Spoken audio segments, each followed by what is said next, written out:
नमस्कार दोस्तों, स्वागत है आपका हमारे चैनल में, जहां कहानियां सिर्फ सुनी नहीं जाती बल्कि महसूस की जाती हैं। अंतिम साधना, शैतान से सौदा।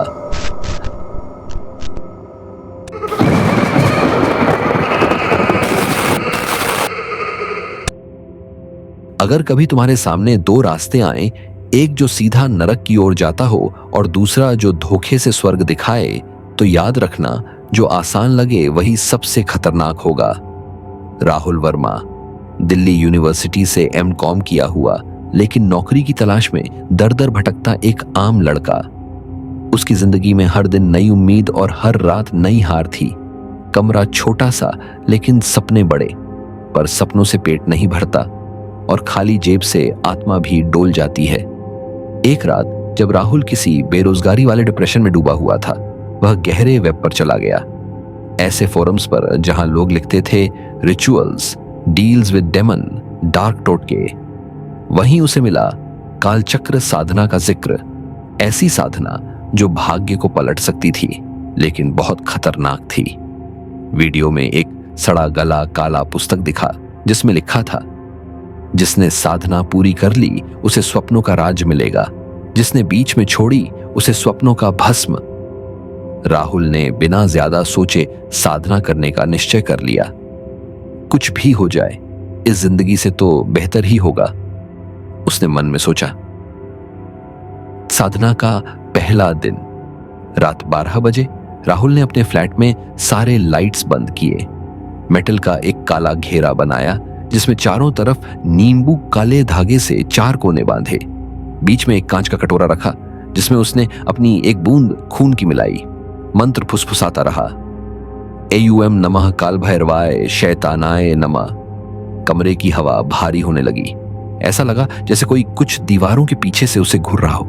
राहुल ने देखा, उसकी परछाई अब उसकी नहीं थी, वो अपने आप मुड़ रही थी, हंस रही थी, उसके पीछे चल रही थी। वो डर गया, पर साधना तोड़ने का मतलब था मौत। डटे रहो, उसने खुद को समझाया। आगे की रातें हर दिन राहुल की साधना गहरी होती गई।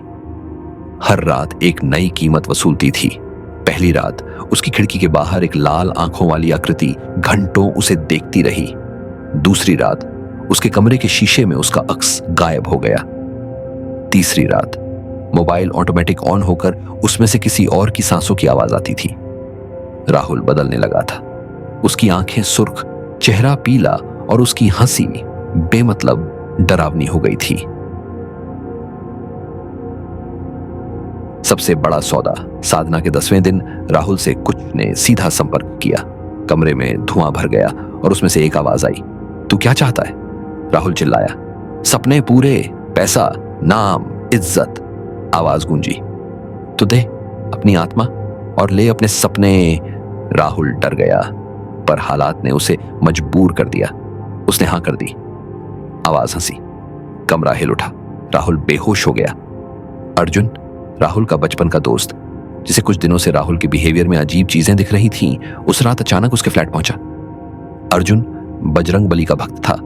हर मंगलवार व्रत, हर शनिवार हनुमान मंदिर में दर्शन। जैसे ही अर्जुन फ्लैट में घुसा, उसे गंध महसूस हुई, जैसे कुछ सड़ा हुआ हो। कमरे में राहुल नहीं, कोई दूसरा प्राणी बैठा था। अर्जुन ने आव देखा ना ताव जेब से छोटी सी हनुमान जी की मूर्ति निकाली और जोर से बोल पड़ा, जय बजरंग बली की जय। राहुल, या जो अब वो बन चुका था, गला फाड़कर चीखने लगा।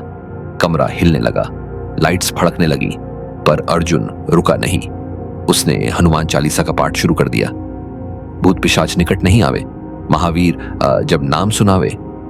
जैसे जैसे पाठ बढ़ता गया, राहुल का असली रूप उभरने लगा। उसके शरीर से काला धुआं निकलने लगा, दीवारों पर भयानक चेहरे बनने लगे। तभी अर्जुन ने राहुल के गले में बजरंग बली का लॉकेट डाल दिया। शैतानी ताकतें तड़प उठी, नहीं, यह सौदा पूरा हो चुका है, वह अब हमारा है। लेकिन अर्जुन चीखा, हनुमान जी के नाम पर तेरा कोई बस नहीं चलता, दुष्ट आत्मा। कमरे में तेज चमक हुई, जैसे कोई सूरज फट पड़ा हो। शैतान की छाया चीत्कार करती हुई झलकर भस्म हो गई। राहुल जमीन पर गिर पड़ा, फिर धीरे धीरे होश में आया। उसकी आंखों से आंसू बह रहे थे। वो अर्जुन के पैरों में गिर गया। याद रखना, सपनों का कोई शॉर्टकट नहीं होता। हर सौदा जो आसान लगे उसके पीछे शैतान मुस्कुरा रहा होता है। अगर ये कहानी सुनते सुनते तुम्हारी रूह सिहर उठी है तो जल्दी से सब्सक्राइब करो, लाइक ठोको, क्योंकि अगली बार हो सकता है अगली साधना में तुम्हारा नंबर हो। क्या तुमने भी कोई ख्वाहिश दबा रखी है? क्या तुम भी सौदा करने को तैयार हो? अगर हां, तो अगली रात दरवाजा मत खोलना, क्योंकि हम आ रहे हैं।